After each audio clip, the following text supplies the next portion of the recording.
شدن. مینرالا 4900 تا مینرال روی این کره زمینه. دایموند، مویس خان و ژاکلی خانم اکسپرتن. دایموندا مینرالن، سنگ کربن تحت یعنی 3500 درجه حرارت و پرشر اول میشه گرافات، بعد حرارت و پرشر زیاد میشن دایموند. 400 میلیون سال طول میکشه دایموند تولید بشه. خب دیگه پرشس استون مثل روبی، سافایر، امرال، امتیس، سمی پرشر استون، تورکوایز، تایگر آیز، بلک آنیکس، جید، همه اینا همه مینرالن. ماربل با گرانیت خیلی فرق داره. ماربل لایمستون، اینا ببینین چقدر صیقلی شده. ماربل متامورفیکه و مینراله. آره. خب آلبر نمیخواد من خیلی توضیح بدم از این. خب ما میبینیم 4900 مینرال، ما 118 تا عنصر روی کره زمین داریم، از هیدروژن نمره 1 تا آنیونکتیوم 118. یکی مثل میچیو کاکو، یک استرونومر معروف دانشگاه یونیورسیتی نیویورک درس میده، میگه بابا اینقدر سیگنال نفرستین کرات دیگه، که البته خودش هم میگه من مطمئنم اینا اومدن، اینا بیان که شکل ما نیستن، اینا که نمیخوان با ما معاشرت کنن، دنبال این همه مینرال، این همه از این عنصرها. 60 تاش متاله. مثلا عنصر ما قبلا گفتیم عنصر این نمره 14 بود، 14 27%، 14 نمره 13 آلومینیومه. آلومینیوم یه دونه فلز سبک، تمام کشتی‌ها و تمام هواپیما از آلومینیوم. اینقدر تو این کره زمین آلومینیوم داریم، با یه ورقه میدونیم تمام یونایتد استیت رو پر کنیم. اینقدر یورانیوم داریم که اینقدر مهمه برای بمب اتم. 40 برابر نقره یورانیوم داریم، 500 برابر طلا یورانیوم داریم. البته از سال 2008 داریم نور میفرستیم، از پارسال هم از ماساچوست داریم لیزر نور خیلی قویه، و یه نفرم تو ماساچوست جلوی یه عالمه رادیو تلسکوپ نشسته صبح تا شب بیکار ببینه سیگنال میاد یا نه. ولی خب آینده دنیا، آینده فلزاتی که به طور مصنوعی ساخته میشه، از نمره 92 تا 118 26 تا عنصر که در آزمایشگاه ساخته میشه. مثلا از کربن یه ورقه ساختن، یه فیلم میتونه بالاش وایسه. و آینده دنیای ما آینده پلاستیکه، که یه ماده های مصنوعی، پلاستیک های مصنوعی. چرا بهش میگن پلاستیک پرینتینگ تکنولوژی؟ گوش یه بچه که نداره با ماشین پرینت میکنن، رنگش میکنن، میچسبونن. در آینده پا، در آینده ماشین، هواپیما، همه رو با پلاستیک خواهند ساخت. پس به همجاز شاید عنصران به اون مهمی نباشه. خب چرا مینرال انقدر مهمن؟ برای اینکه مینرالا در شرایط و موقعیت‌های به خصوصی به وجود میارن. مینرالا به ما کمک میکنن دنیا رو بهتر بشناسیم. پارسال 8 تا دایناسور کنار آب آلاسکا پیدا کردن. این استخونا اینجا چه کار میکنن زیر سنگ و کنار آب؟ اینجا به این سرما همش هم سراپودا بودن. اینا گیاهخوارن. اینا آیا ریشه درخت میخوردن؟ آیا زمستون میرفتن جای گرم، تابستون برمیگشتن؟ ولی دایناسورها با این تنه‌های خرس چجوری این همه راه میان؟ پس یه تیکه مینرال پیدا کردن. توی این مینرالا فرن بوده، برگای فرن. برگ فرن در حرارت 42 درجه سانتیگراد رشد میکنه. 42 درجه سانتیگراد 108 درجه فارنهایت. خب معلوم شده آلاسکا 70 میلیون سال پیش که اینا بودن اصلا خیلی گرم، پر درخت، خود سهارا دزرت مثل فلوریدا بوده. پس ببینید دنیا چقدر تغییر میکنه و این مینرالا چقدر کمک بزرگی هستن برای ما. خب من یه مقداری در مورد فلزات میگم، شاید بمب اتم که سقیاتون تموم بشه، چای شیرینی با اعمال شاقه. همونجور که گفتم 118 تا آنیونکتینیوم تا 92 عنصر طبیعیه. اگه ما میگیم عنصر طبیعی فکر نکنید رو کره زمین ساخته شده. 5 تا عنصره که روی کره زمین به وجود اومده. البته به وجود هم نیومده. دانشمندان میگن بعد از بیگ بنگ هیدروژن، هلیوم، لیتیوم، بریلیوم and بورون تا نمره 5 بورون تو هوا بوده. همه کرات این 5 تا عنصر رو دارن. بقیه عنصرها سوپرنووا ترکیدن 30 میلیون سالی که زمین شکل می گرفته. این همه عنصر از سوپرنوواها اومده. حالا هرچی هم عنصرها سنگین تر میشه سوپرنوواها بزرگتر و پرحرارت ترن که میتونن عنصر سنگین. خورشید ما که مادر ما 3 تا عنصر دیگه میتونه بسازه. بعد از این نمره اینجا برو نمره 5 بود اینجا. 6 خیلی مهمه. کربن 7 نیتروژن 7 اینو بذاریم نیتروژن 8 اکسیژن. بقیه رو بازم خورشیدم که وقتی شکل می گرفته از سوپرنوواها بقیه متال اومدن. چطور میدونیم؟ این خورشید خانم توش پر از نیکل و آهنه. آهن نمره 26 از عنصرها، نیکل نمره 28. چرا کوبالت نیست نمره 27؟ اگه خود خورشید اینا، چرا تو زمین همینجور کوبالت نداریم عنصر 27؟ پس تمام اینها هم از سوپرنوواهای دیگه اومدن. خب گفتیم تا نمره 92 اینجا تا نمره بزنیم اینجا 83 بیزمات. این بیزمات تا اینجا عنصرهای ثابتن. یعنی چی عنصرهای ثابتن؟ مثلا این کربن رو گذاشتم اینجا، یا کاپر بگیم عنصر 29 تا پروتون داره، 29 تا نوترون داره، 29 تا الکترون. عوض نمیشه. البته همین عنصرها گاهی موقع آیزوتوپ دارن، فرمای دیگهشون ممکنه رادیواکتیو باشه، یعنی تعداد نوتروناشون بیشتر باشه. مثل خود کربن. من کربن اینجا می‌نویسم چون بعداً باید در موردش خیلی توضیح بدم. همینجا توضیح میدم. کربن 2 نوعه، کربن 12 کربن 14.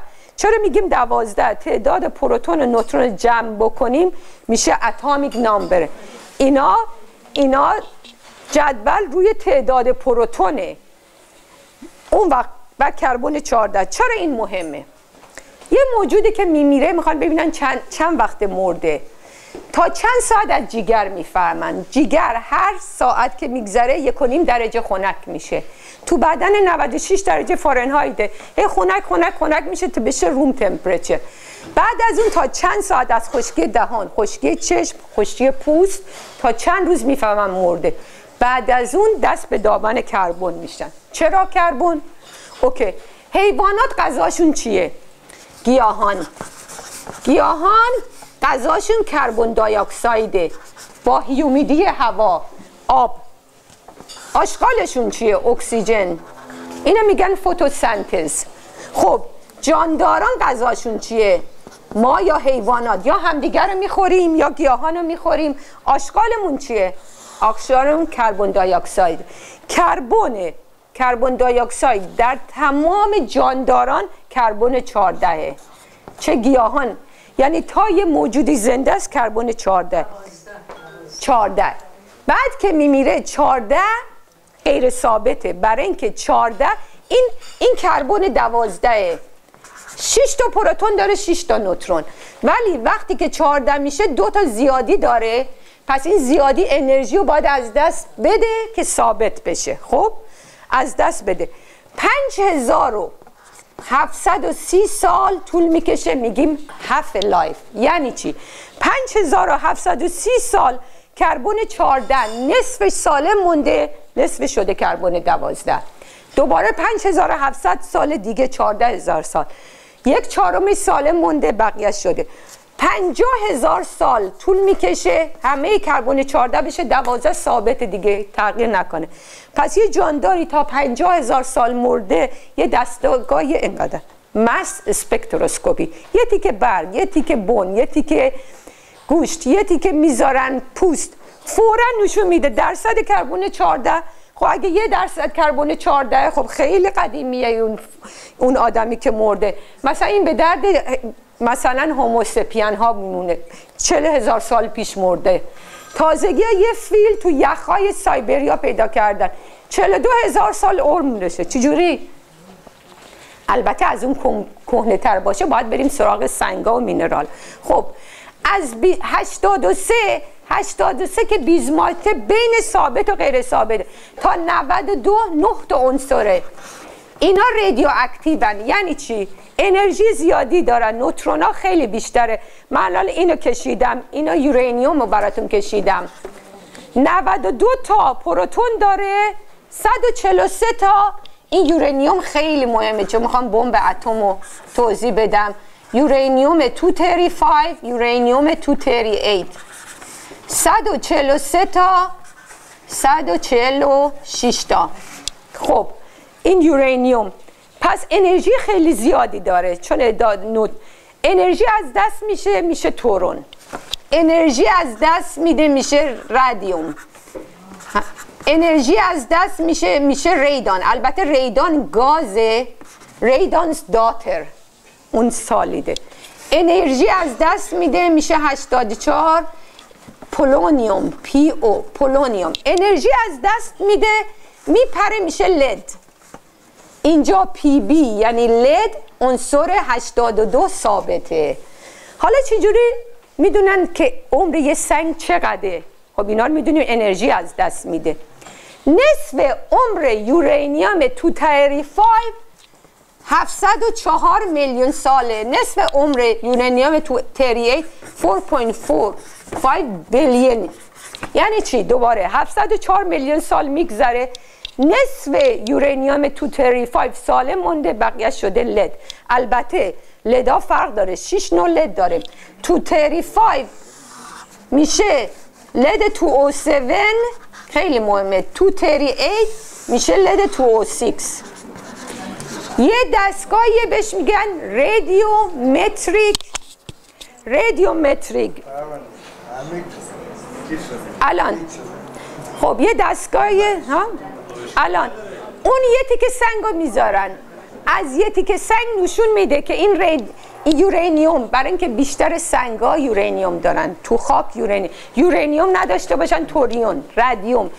چقدر اینا خراب شده، از خرابی سنگا چقدر شده لد. 1% بهش میگن رادیومتریک دیتینگ، یعنی چقدرشون خراب شده. درصد که نگاه کردم، مثلا یورانیوم 99% سالم مونده. اگه سالم مونده یه سنگ تازه است. اگه 99% شده لد، خب خیلی سنگ کهنه است. پس خیلی راحت میدونن عمر سنگا رو تشخیص بدن. زمین ما چجوری فهمیدن؟ کهنه ترین سنگ رو تو استرالیا پیدا کردن. البته باورتون نمیشه این جیولوژیستا جایی نیست نگشته باشن رو این کره زمین. 4.3 بیلیون سال زیرکان، یه نوع سنگ زیرکان، البته مینراله. خود این مینرال 250 میلیون سال طول میکشه تولید بشه. پس تشکیل دادن که چقدر طول میکشه این سنگ تولید بشه. پس کره زمین 4.54 بیلیون یر عمرشه. پس این سنگا کمک خیلی زیادی هستن برای شناخت دنیا. فقط بمب اتم هم توضیح میدم، چای شیرینی میخوریم. اوکیه؟ آره؟ اوکی. با این یورانیوم دو نوعه، خوشبختانه یورانیوم 238 99.2% سنگا یورانیوم 238، فقط 0.7% یورانیوم 235. چرا هی میگم خوشبختانه؟ چرا؟ برای اینکه از 3 ماده در دنیا بمب اتم میتونن بسازن. یورانیوم 235 که 0.3، هیدروژن، البته نه هیدروژن، این هیدروژن معمولیه. این هیدروژن سنگینه، 2 تا هیدروژن که با هم فیوز میشن، این هیدروژن اینا میشن دوتریوم، این تریتیوم. این تریتیوم یه دونه نوترون زیادی داره. بمبای اتم و یه ماده دیگه هست 93، این نپتونیوم، 94 پلوتونیوم. چرا اینقدر پلوتونیوم مهمه؟ برای اینکه بمب اتمی که درست میکنن پلوتونیوم از یورانیوم قوی تره.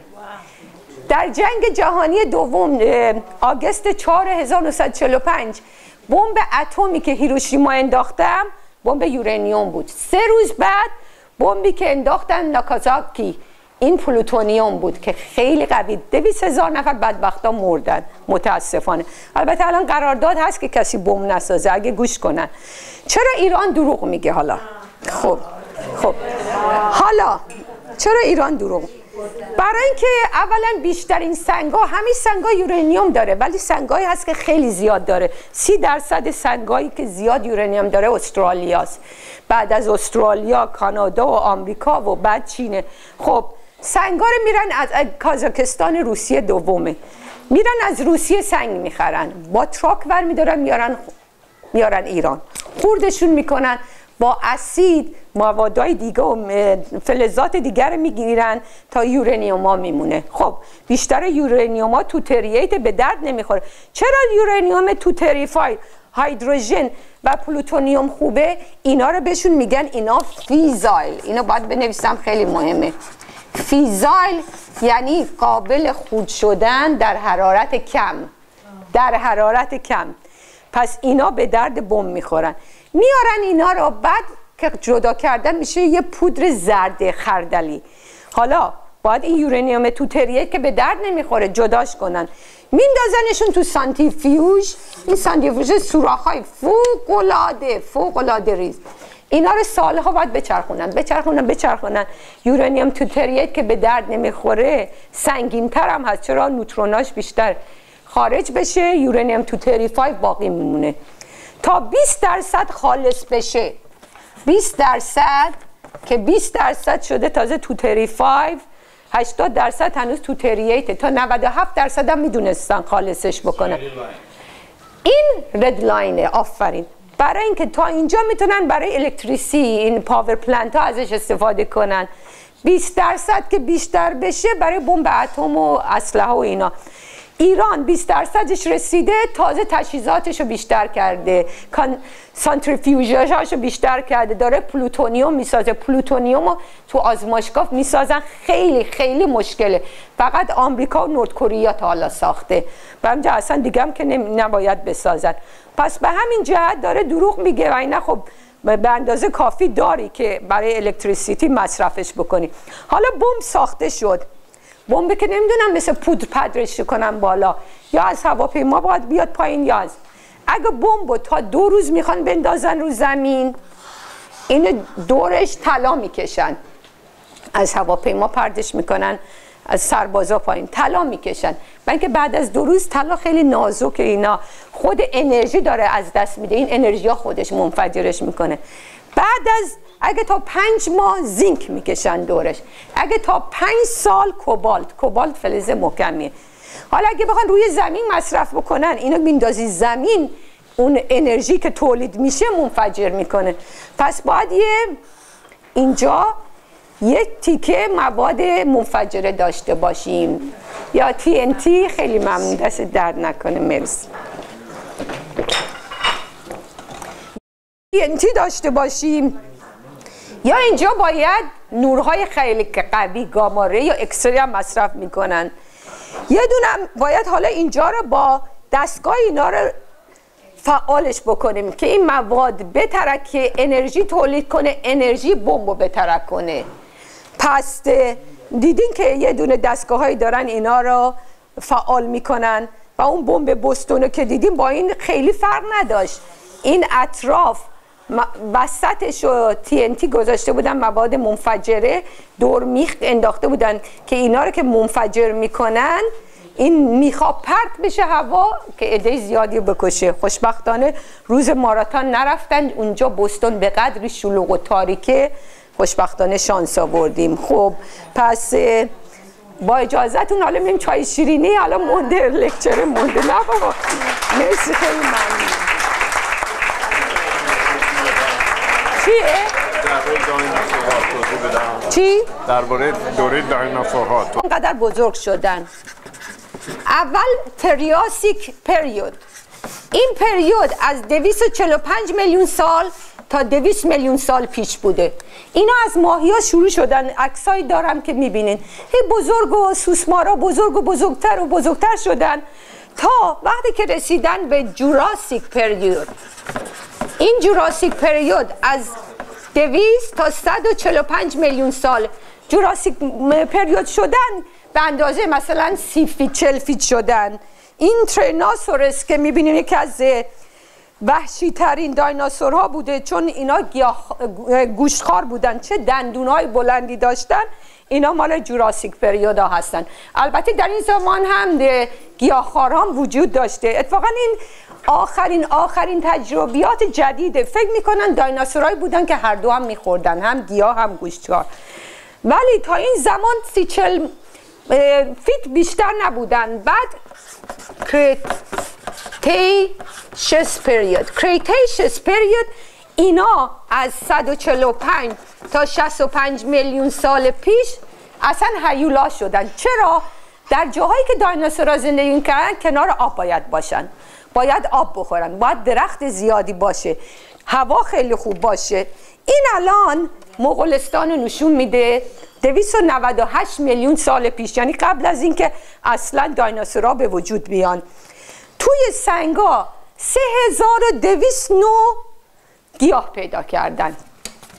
بعد گفتن که بذار نشون بدیم اون موقع دنیا چطوری بوده.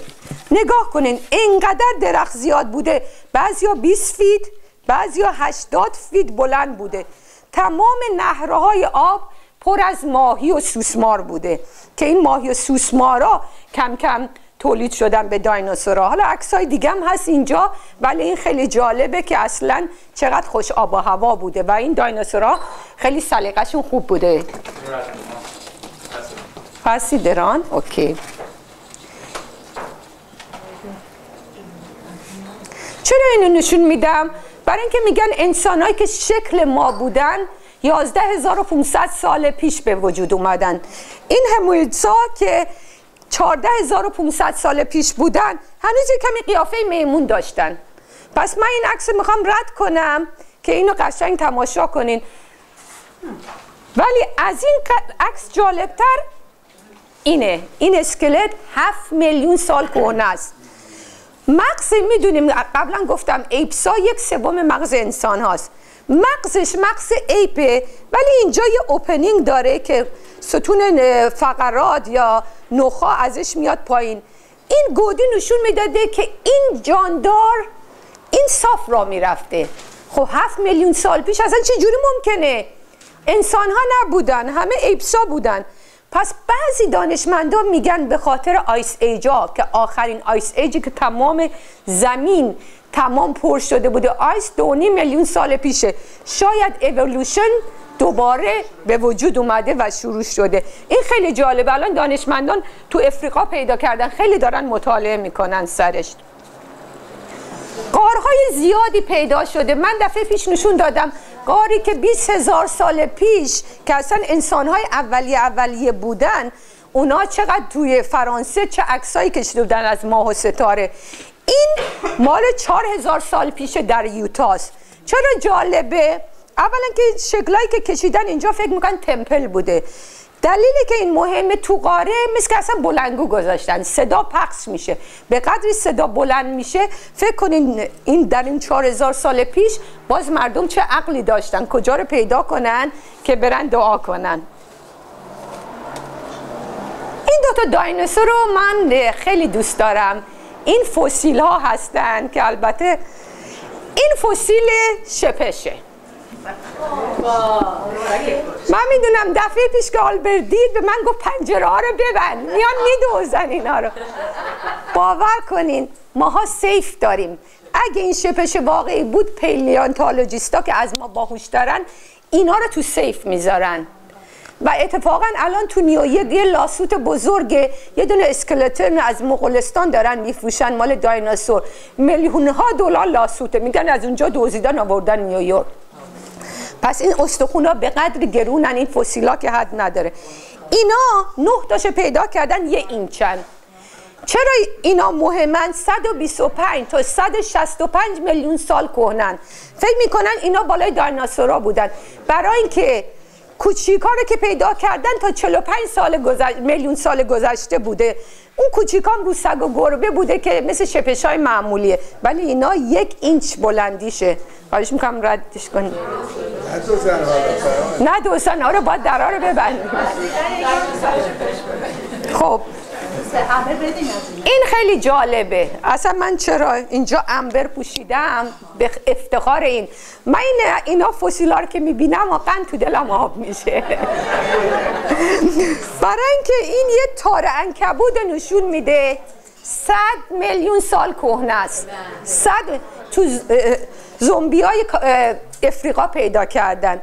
چرا؟ این معلومه تازه شکار کرده بوده، یه ثانیه هم نبوده که بالاش یه سنگ بزرگ عنبر پیدا کردن، توی دره پیدا کردن افریقایی ها. اتفاقا شانس آوردن پا نذاشتن و اینا خودشونو میکشتن، چون پا گذاشتن روی تار عنکبوت برای اینا یه دونه خبر بدلاکه، خیلی بدلاکه.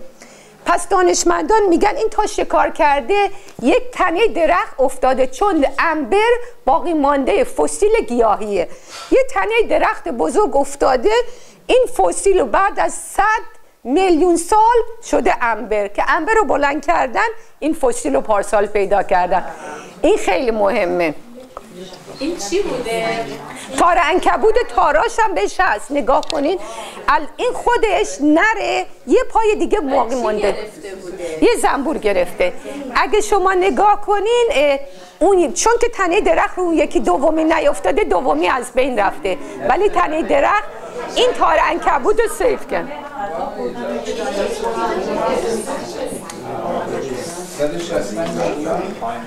این خیلی جالبه.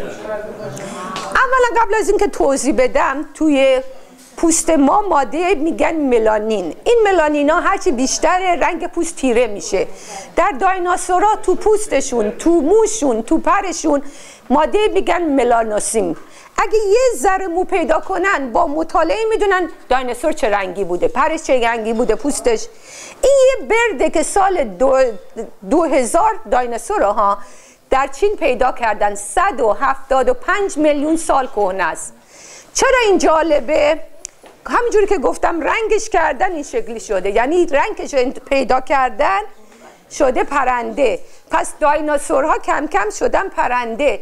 پرنده ها رو فسیلاشون از 150 میلیون سال پیش پیدا کردن تا حالا و امروزه 9000 نوع پرنده رو کره زمینه. پس این خیلی فسیل مهمیه که تو چین پیدا شده. اینم پارسال پیدا شد.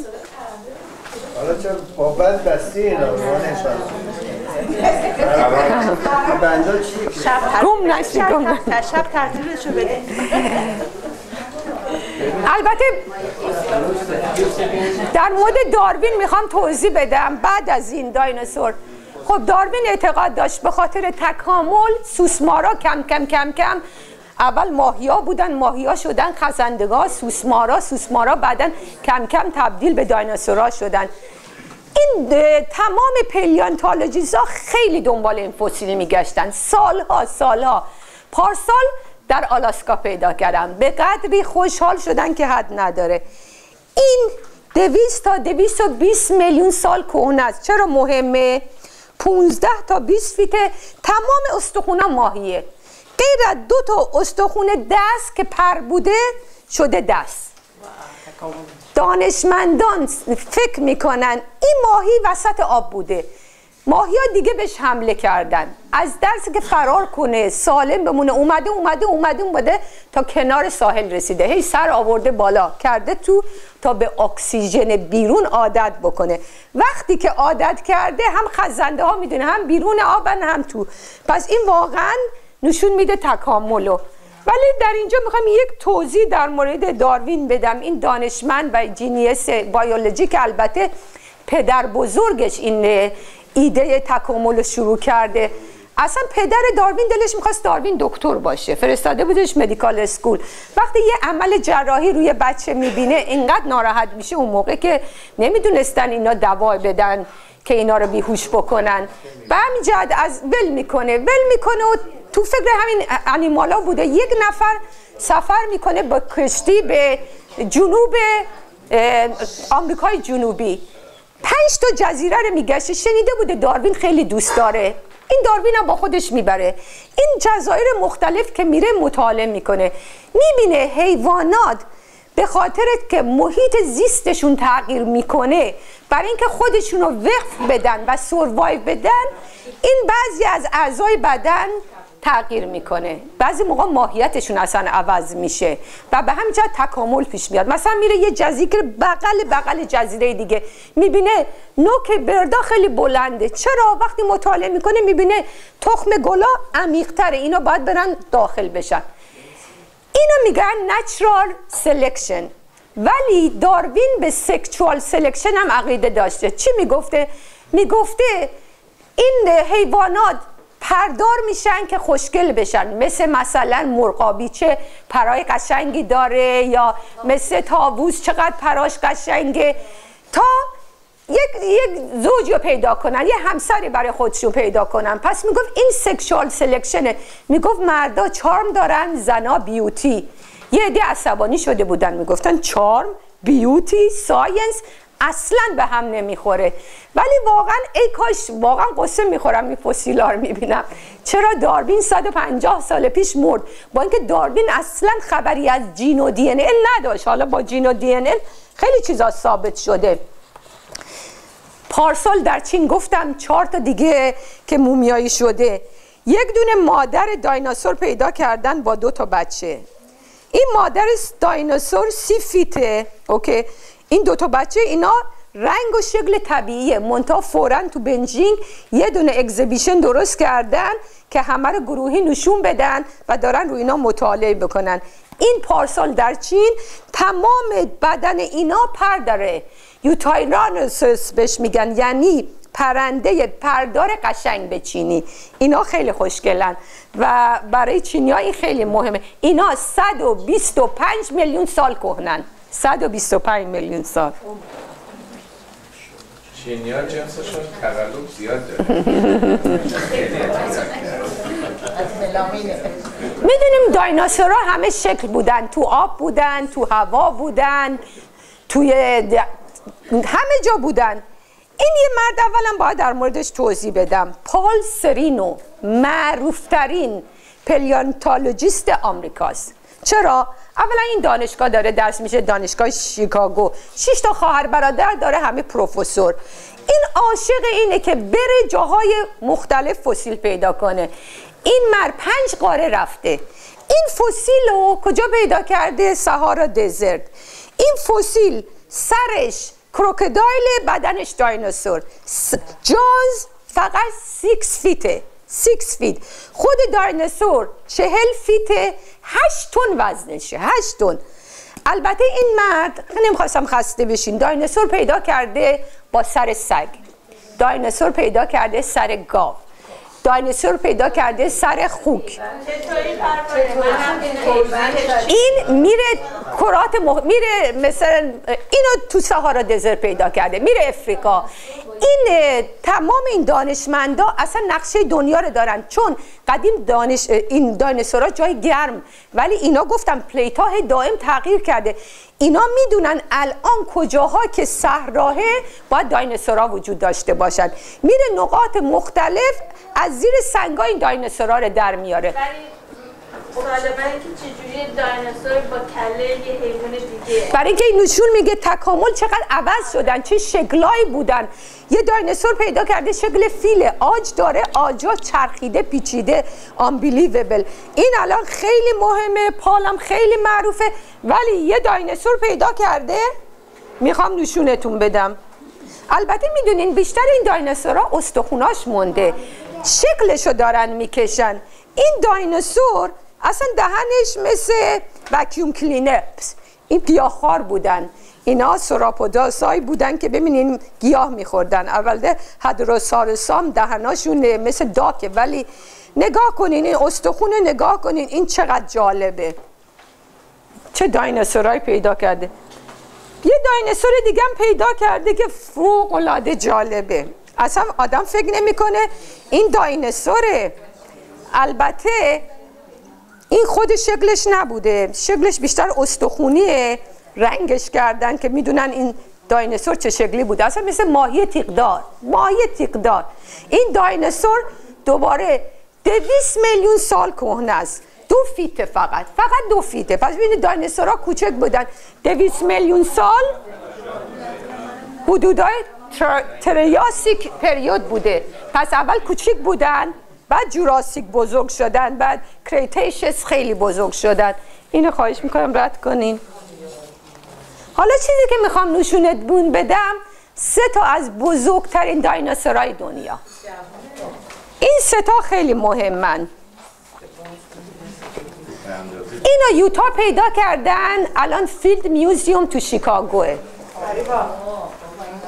این از نوع دیپلوداکس. اینا گیاها وقتی که خیلی بزرگ بودن، اونایی که حیواناتو میخوردن نمیتونستن، باید حیوان شکار کنن خیلی بزرگ بشن. گیاهخوارا اصلا درختو پر بودن اونجا، پس اینا رو میبلعیدن. همین جوری صبح تا شب گیاه میخوردن. اولا این 85 فیته، میدم رد، به اندازه ساختمون 2 طبقه است. 25 تن فقط این استخوناست. اینا 150 میلیون سال کهنن. 150 کریتیشس پریود، 150 میلیون. حالا از اینم بزرگ، این از 150 میلیون سال.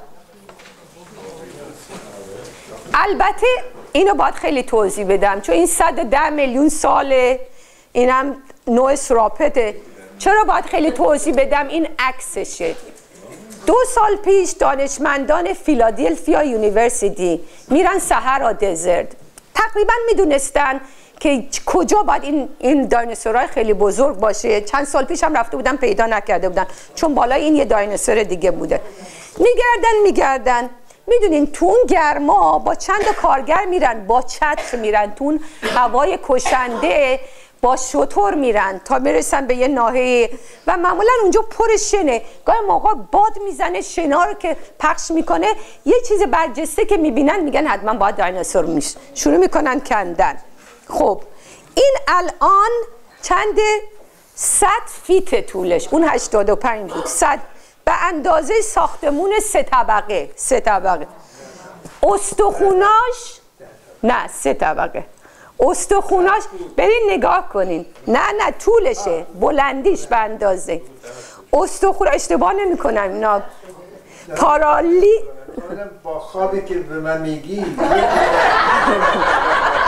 پارادی تیتن اسمشو گذاشتن. پارادی تیتن یعنی موج دائما دردشون نمیخواد. نه موج هیولایی. فقط استخوناش 60 تن، با ماهیچه 70 تن. چرا؟ فقط این استخون فیمر میگن، از اینجا تا اینجا 1200 پوند. اینو کندن، امسال رفتن برگشتن 2-3 تا دیگه دیدن تو این گرما، خرجش تو این هوا اصلا ایمپاسیبل. پس چه کار کردن؟ اینجا این هیومرس، این استخون 400 پوند. 400. ما یه برنامه دیدیم تو تلویزیون پارسال، یه خانومی شده بود 450 پوند. شوهره گریه میکرد، میگفت دیگه وای نمیسه، من نمیدم زیرش تمیز کنم. از بیمارستان اومدن، تخت آوردن، 4 نفر هولش دادن، از در که بیرون نمیرفت، دیوار رو سوراخ کردن، بردنش که این چربی‌ها رو درارن. حالا فکر کنین یه دونه استخون 400 پوند، این استخون بالا. خودش میدونین چقدر بلندیش؟ 5 feet 7 inch. از من خیلی بلندتره. 5 feet 7 inch. پس این نمبر 2. حالا 3-4 تاشو آوردن. کاری که کردن عکس 3D شو گرفتن، استخونا رو برداشتن آوردن، تا چند سال دیگه میخوان یه ربات بسازن که اصلا مردم ببینن این هیولا چجوری راه میرفته. حالا از این جالبتر به اندازه من خوشگلی تو که نه. نمبر 1 دکتر کوریا، اسم کسی که اینو کشف کرده، کی 1987. برای 6 سال تموم، دخترش هم کمکش کرده، استخونا رو تو آرژانتین از سنگا جدا کرده. اصلا اسم این شده آرژانتینو سارس، اینقدر معروفه. چرا؟ 150 فیت طولشه، به اندازه ساختمون 6 طبقه بلندیشه. خلاصه 150 تن استخوناشه با مایچا، 100 تن فقط استخونا. این اصلا امیزینگ. تو موزه تو آرژانتین اینا سوراپ، اینا فقط گیاه میخوردن، صبح تا شب فقط گیاه میخوردن. امیزینگن. حالا میخوایم نتیجه گیری کنیم. آره واقعا ببینیم این دانشمند، این کاراگاه های ما چقدر سخت کار کردن، هنوزم دارن کار میکنن، چقدر چیزا کشف کردن. الان با کامپیوتر روی استخونای سر اینا دارن مطالعه میکنن در آمریکا و چین. ببینن اینا چه صدایی از خودشون در می آوردن. ولی خب میدونن از دندون ریزا گیاهخوار بودن، دندون درشتا حیوانات رو میخوردن، میدونستن کدوم نره کدوم ماده است چند ساله. ولی الان برای اینا پازل مهم اینه اینا چجوری سکس داشتن. میگن این هیولاها چجوری سکس داشتن. هی سوال میکنن آیا این گردنها دراز میشده با خاطر اون همه؟ آره به خاطر این همه گیاه این گردن دراز میخواستن همسر پیدا کنن، سر گوش دایناسورا میجا. آیا دنباشون قوی بوده توی شکار مصرف میکردن یا دنب و پای قوی و تو سکس استفاده میکردن؟ الان دست به دامن چی شدن؟ کامپیوتر شدن. چرا؟ تا حالا 2 تا ترتل پیدا کردن 47 میلیون سال در حال آمیزش بودن. 2 تا شارک پیدا کردن 320 میلیون سال در حال آمیزش. اینایی که تو دریا پیدا میکنن نه که خیلی زیر آبن، اکسیژن خرابشون نکرده، سالم موندن. 2 تا دایناسور پیدا نکردن. چرا؟ این سنگا پرت شده، بدبختای بیچاره فرار کردن، پا به فرار گذاشتن. ولی خب این نتیجه گیری ما اینه که این بیچاره، این تمام کاراگاه های ما فوق‌العاده باید سخت کار بکنن. به نظر من فوق‌العاده خوشحالن. چرا؟ برای اینکه هر چیزی که کشف میکنن یه دنیا لذت میبرن. من سالها از خودم میپرسیدم چجوری بابای من 96 ساله تا کریستوفر مارلی پارک میرفت تو نیویورک، این همه از دیدن درخت و گلای همسایه از خودشون بیشتر لذت میبرد. این خواهرای من اینجا شاهدن. حالا میفهمم چرا آدم در مورد هر چی معلومات بیشتری داشته باشه از اون مسئله بیشتر لذت میبره. خود من اصلا علاقه به فسیلا نداشتم. هر این مجله‌های علمی که میومد فسیلا رو تندی میخوندم میذاشتم کنار، یا سنگا رو. حالا که بیشتر مطالعه کردم میرم دنبال مجله‌های قدیم ببینم خدایا چه مقاله چه مسئله‌ای هست در مورد اینا. مثل که یه دنیای تازه برای من باز شده. واقعا روانشناسا میگن خوشبختی در حال یاد گرفتنه. منم امیدوارم که امروز شما احساس خوشبختی کرده باشین. حالا به سوالاتتون میخوام جواب بدم. سوالاتتون